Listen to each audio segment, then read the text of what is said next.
नमस्कार। नई परख के राष्ट्रीय मुद्दा कार्यक्रम में आपका स्वागत है।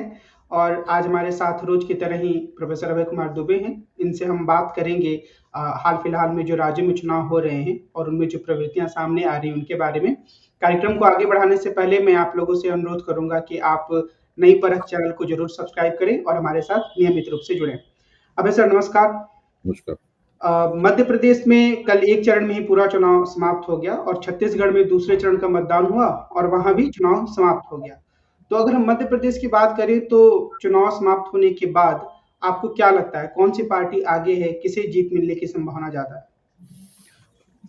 शुरू से ही मेरी मान्यता ही भी है, और जैसे जैसे मैंने चुनावी मुहिम को गौर से देखा और लोगों से बातचीत की, मध्य प्रदेश के अपने मित्रों से कुछ चर्चा हुई, उससे मेरे दिमाग में तो ये समझ बनी है कि मध्य प्रदेश में लोग परिवर्तन के बारे में सोच रहे हैं। लोग सत्ता बदलना चाहते हैं, और ये सत्ता का मध्य प्रदेश में जो परिवर्तन का मूड है, ये केवल विधानसभा चुनाव तक सीमित नहीं है।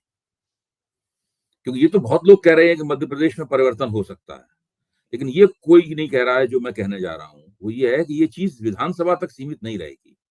ये चीज मध्य प्रदेश से दिल्ली तक जाएगी। यानी जब लोकसभा चुनाव होंगे, तब भी मध्य प्रदेश की जनता कोई 2019 के नतीजे को दोहराने वाली नहीं है। क्योंकि जब संवाददाताओं ने आम लोगों से बातचीत की, तो आम लोगों ने ये कहा कि जब उन्होंने कहा मोदी जी को वोट देंगे, तो कुछ ने कहा मोदी जी को वोट देंगे। मोदी जी लोकप्रिय नेता हैं, इसमें कोई शक नहीं। और खासतौर से मध्य प्रदेश जैसे राज्य में, जो कि भारतीय जनता पार्टी का के कैचमेंट एरिया में आता है, वहां तो वो लोकप्रिय है ही। लोगों ने कहा नहीं, हम परिवर्तन चाहते हैं। तो मध्य प्रदेश जो है वो परिवर्तन की भावना की नुमाइंदगी कर रहा है। न केवल राज्य स्तर पर कर रहा है, बल्कि राष्ट्रीय स्तर पर भी परिवर्तन की भावना की नुमाइंदगी कर रहा है। और ये चीज जो है वो भारतीय जनता पार्टी के लिए थोड़ा चौंकाने वाली है। जहां तक छत्तीसगढ़ का सवाल है, छत्तीसगढ़ में निरंतरता का मूड है। छत्तीसगढ़ की जो मौजूदा सरकार है भूपेश बघेल की, उसको लोग जारी रखना चाहते हैं। तो ये छत्तीसगढ़ में इस तरीके से, छत्तीसगढ़ और मध्य प्रदेश में इस तरह से मेरे ख्याल से चुनावों के रुझान रहेंगे। एक बात कही जा रही है जिस पे कई पत्रकार जोर दे रहे हैं कि शायद जो महिला मतदाता हैं वो भारतीय जनता पार्टी के लिए मध्य प्रदेश में एक बचाने वाली मुद्रा में आ जाएं, कुछ उनका समर्थन ज्यादा मिले तो वो लोग जीत सकते हैं। क्या आप इसकी संभावना देखते देखिए, हैं कि? राष्ट्रीय स्तर पर महिलाएं भाजपा को कांग्रेस के मुकाबले औसतन ज्यादा वोट देती हैं, ये सही है। लेकिन अगर आप मध्य प्रदेश का रिकॉर्ड देखें तो 2013 में महिलाओं ने कांग्रेस को वोट दिए थे, हालांकि भारतीय जनता पार्टी चुनाव जीती थी, वहां पर ज्यादा वोट दिए थे। इसी तरह 2018 में, जहां पर कांग्रेस भाजपा से थोड़ी आगे रही थी, दोनों में से किसी को पूर्ण बहुमत नहीं मिल पाया था, आ, उस वक्त भी थोड़ा सा महिलाओं का वोट कांग्रेस को ज्यादा मिला था। इस बार शिवराज सिंह चौहान ने बहुत स्त्रियों की लाडली बहना योजना और स्त्रियों के लिए और भी दूसरी योजनाएं वगैरह चालू की हैं, और इसलिए ऐसा अंदाजा लगाया जाता है कि शायद स्त्रियां भारतीय जनता पार्टी की तरफ रुझान दें। लेकिन जो स्त्रियों का मामा है, या जो महिलाओं लड़कियों का मामा है, और जो कहता है कि वो स्त्रियों का सशक्तिकरण करना चाहते हैं, भारतीय जनता पार्टी खुद ही उनको नेता बनाने के पक्ष में नहीं है। भारतीय जनता पार्टी उनकी सरकार की जो उपलब्धियां रही हैं पिछले 18 साल की, या पिछले दो ढाई साल की, उनका मंच से उनका जिक्र तक नहीं करती। तो ये एक बात कही जरूर जा रही है, लेकिन इसके पीछे जो तर्क दिया जा रहा है वो तर्क बहुत कोई मजबूत नहीं लग रहा है मुझे। तो क्या भाजपा के लिए ज्यादा अच्छा यह होता कि वो किसी एक नेता को नया मुख्यमंत्री बनाकर चुनाव लड़ते? शायद वो ज्यादा फायदे की स्थिति में रहते हैं वर्तमान समय की तुलना में। हमेशा ही अगर किसी व्यक्ति को आप नेता घोषित कर सकते हैं, अगर पार्टी ऐसी स्थिति में है, अगर उसके पास इस तरह का नेता है, तो वो हमेशा ही फायदेमंद होता है पार्टी के लिए। लेकिन मध्य प्रदेश, राजस्थान और छत्तीसगढ़ के लिहाज से मैं मानता हूं कि 2018 के बाद से ही भारतीय जनता पार्टी ये मान के चलती रही है कि उसे इन राज्यों में न तो पुराने नेताओं की बहाली करनी है, और न ही नए नेताओं को आगे बढ़ाना है। 5 साल गुजर गए, 5 साल में भारतीय जनता पार्टी चाहती तो वहां पर पुराने नेताओं की पीठ पे हाथ रख सकती थी, या नए नेताओं को आगे बढ़ा सकती थी। भाजपा ने दोनों में से कोई काम नहीं किया। अच्छा, ये ऐसी बात भी नहीं है कि ये पुराने नेता हैं, चुनाव जरूर 2018 में हार गए थे, लेकिन क्या ये अलोकप्रिय हो गए थे? क्या जनता में इनके प्रति कोई नफरत की लहर थी? ऐसी बात नहीं है। क्या भारतीय जनता पार्टी के कार्यकर्ता इनको नापसंद करने लगे थे? ऐसी बात नहीं है। अभी तक भाजपा के अगर सर्वाधिक लोकप्रिय चेहरे अगर कोई हैं, हर सर्वेक्षण में निकल के आता है, तो वो वसुंधरा राजे, रमन सिंह और शिवराज सिंह चौहान ही है।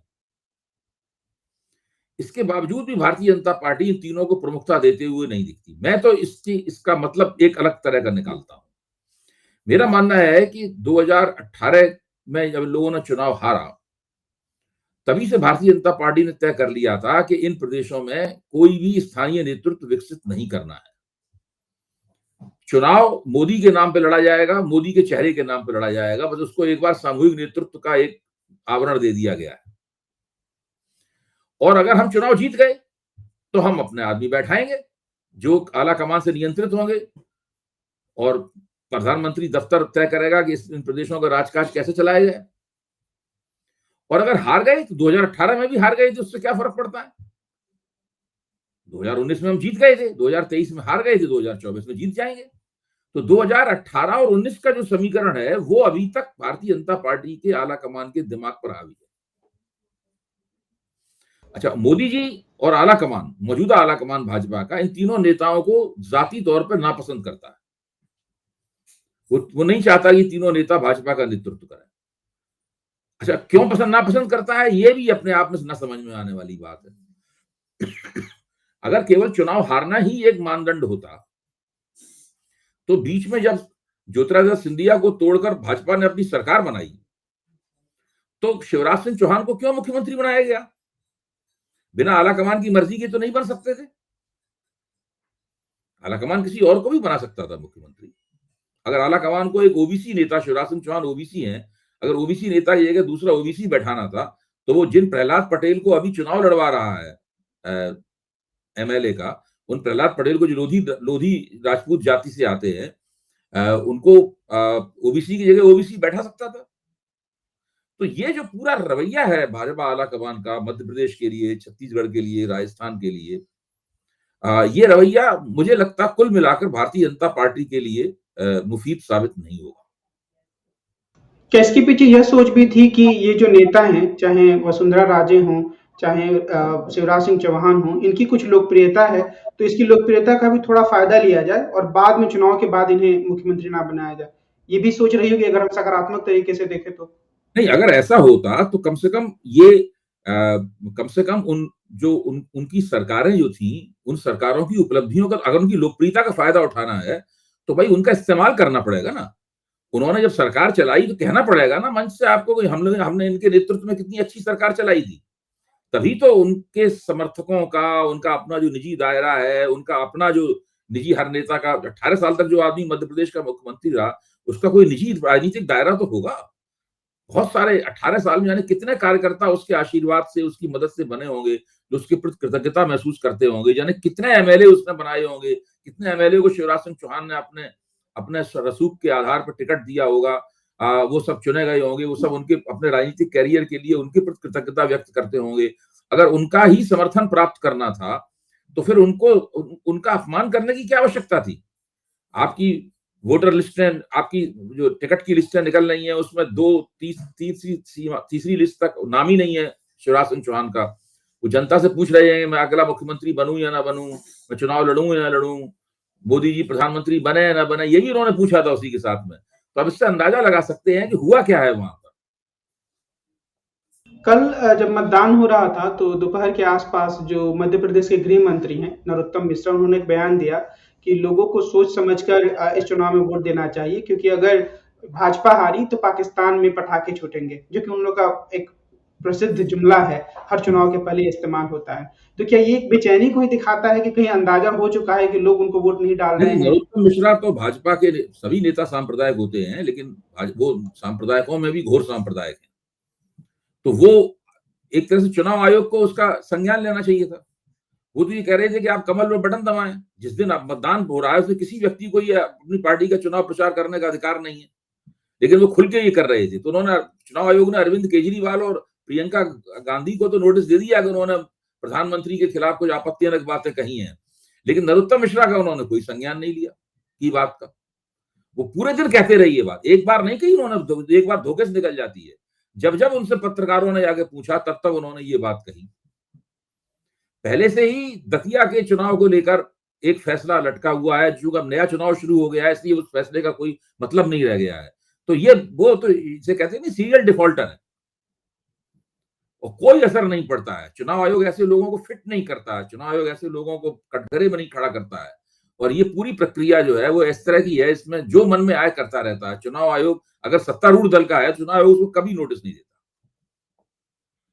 एक और चीज है जो 2013 में नंदिनी सुंदर ने एक लेख में लिखा था, और मुझे लगता है कि जब हम छत्तीसगढ़ पे विचार करते हैं तो शायद इस पर भी ध्यान देने की जरूरत है। उस लेख में उन्होंने ये तर्क दिया था कि अक्सर 10-15 सीटों आगे रहती थी भाजपा, तो जो बस्तर का इलाका है वहां पर मतदान कम होता था और वहीं पर भारतीय जनता पार्टी काफी जीत जाती थी। तो ये जो इस बात की कहीं मैंने चर्चा नहीं देखी कि आज जो नक्सलवाद है वो भी छत्तीसगढ़ के चुनाव को कुछ प्रभावित कर सकता है, या वो इतना कमजोर हो चुका है कि उसको कहीं गिनती नहीं। मुझे तो लगता है कि नक्सलवाद, इसको मैं माओवाद कहता हूं, मैं नक्सलवाद नहीं कहता हूं, क्योंकि नक्सलवादी परंपरा थी, माओवादी उससे सहमत नहीं है, उस परंपरा से। नक्सलवाद ने तो स्पष्ट रूप से कहा था कि हम लोग, नक्सलवादी नेताओं ने स्पष्ट रूप से कहा था, चार मौजूदा लगाना है कि हम लोग माओवादी नहीं है। उन्होंने इसके ऊपर बाकायदा बहस करके ये तय किया था कि हम अपने आप को माओवादी नहीं करेंगे, माओ का कोई वाद नहीं है, जो है वो मार्क्सिज्म लेनिनिज्म है, मार्क्सवाद लेनिनवाद है। लेकिन 2004 में जो पार्टी बनी तो उन्होंने अपने आप को माओवादी घोषित कर दिया।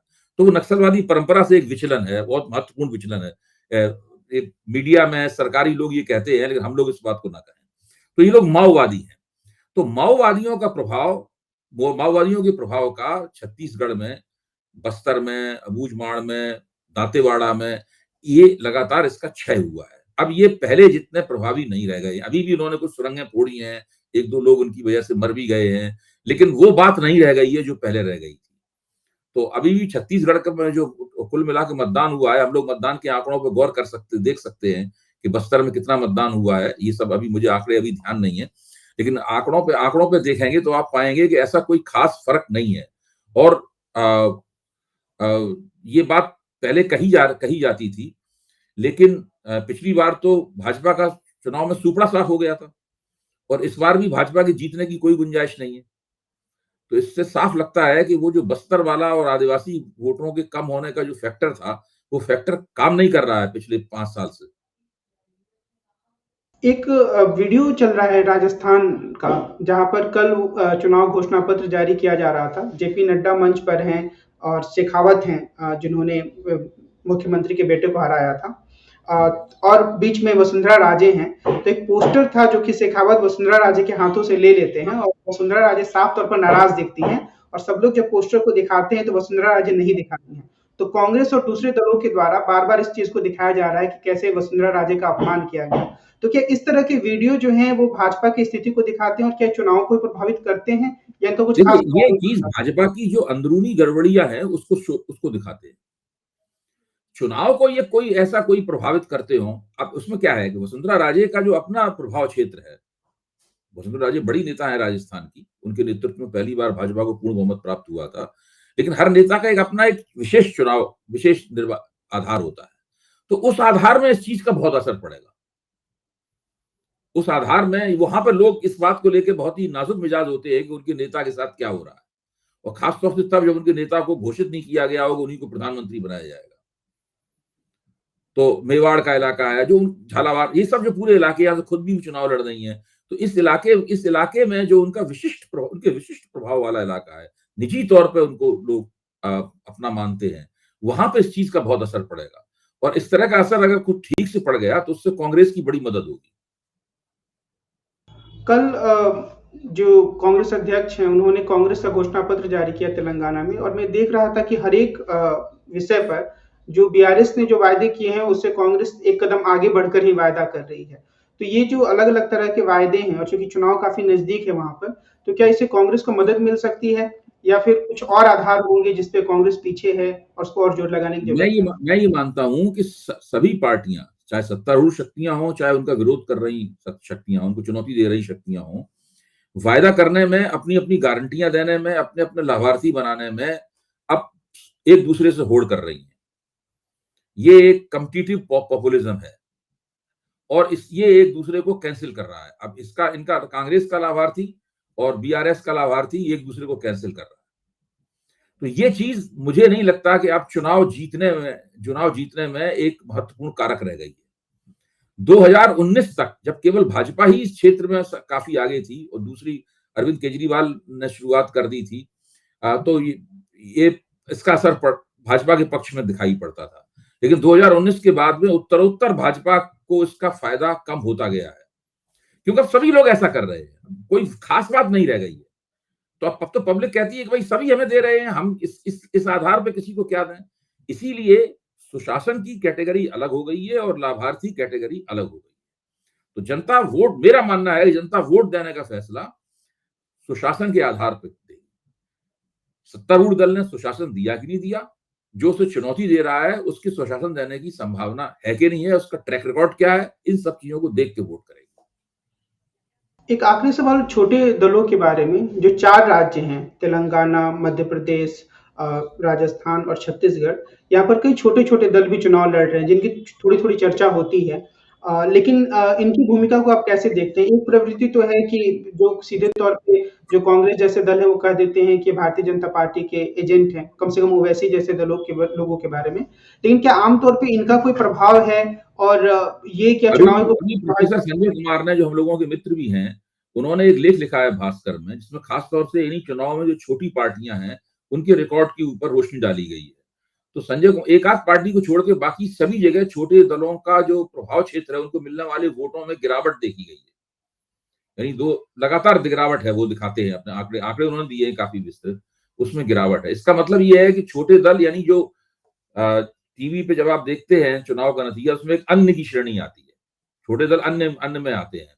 तो इसका मतलब ये है, और यशवंत देशमुख ने भी इस बात पे जोर दिया है कि अन्य का जो खाना है वो धीरे धीरे सिकुड़ता जा रहा है सब जगहों पर। इसका मतलब ये नहीं है कि छोटे दल कहीं प्रभाव नहीं डालेंगे, बहुत सी ऐसी जगहों पे हैं। पता चलता है समाजवादी पार्टी को जितने वोट मिल गए थे वो जीत हार के अंतर से कुछ ज्यादा थे, तो उससे अंदाज लगा लिया जाता है कि समाजवादी पार्टी ना होती तो शायद नतीजा बदल जाता। और हर जगह ऐसे छोटे दल जो हैं वो कांग्रेस को नुकसान करते हुए दिखते हैं, कुछ जगहों पे भाजपा का भी नुकसान करते दिखते हैं, लेकिन वो जगह कम है।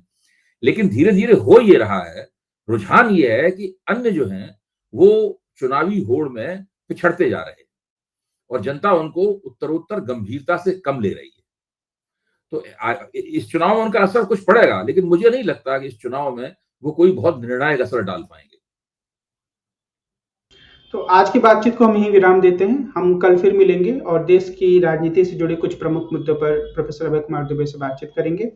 कार्यक्रम को खत्म करने से पहले एक बार फिर से मैं आप सब लोगों से कहूंगा कि अगर आपने अभी तक नई परख चैनल को सब्सक्राइब नहीं किया है तो आप इसे सब्सक्राइब करें और हमारे साथ नियमित रूप से जुड़ें। आज की बातचीत के लिए सर आपको बहुत बहुत धन्यवाद। हम कल फिर मिलते हैं। नमस्कार।